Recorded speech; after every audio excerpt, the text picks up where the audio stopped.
Today's Old Testament reading is Genesis 43, verses 16 through 34. When Joseph saw Benjamin with them, he said to the steward of his house, "Bring the men into the house, and slaughter an animal, and make ready, for the men are to dine with me at noon." The man did as Joseph said, and brought the men into Joseph's house. Now the men were afraid, because they were brought to Joseph's house, and they said, "It is because of the money replaced in our sacks the first time, that we have been brought in, so that he may have the opportunity to fall upon us, to make slaves of us and take our donkeys."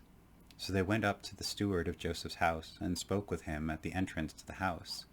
They said, "Oh, my lord, we came down the first time to buy food, and when we came to the lodging place we opened our sacks, and there was each one's money in the top of his sack, our money in full weight.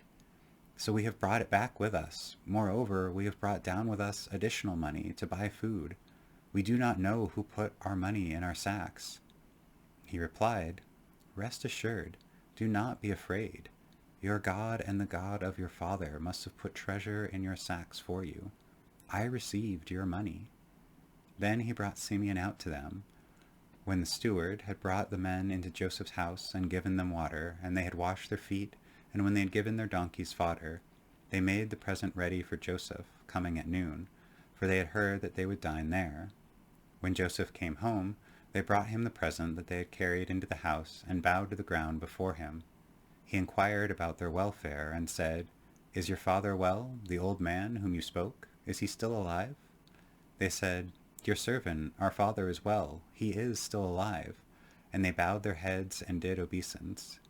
Then he looked up and saw his brother Benjamin, his mother's son, and said, "Is this your youngest brother, of whom you spoke to me? God be gracious to you, my son." With that, Joseph hurried out, because he was overcome with affection for his brother, and he was about to weep. So he went into a private room and wept there. Then he washed his face and came out, and controlling himself, he said, "Serve the meal." They served him by himself, and then by themselves, and the Egyptians who ate with him by themselves, because the Egyptians could not eat with the Hebrews, for that was an abomination to the Egyptians. When they were seated before him, the firstborn according to his birthright, and the youngest according to his youth, the men looked at one another in amazement. Portions were taken to them from Joseph's table, but Benjamin's portion was 5 times as much as any of theirs. So they drank and were merry with him. Have a wonderful day, and God bless.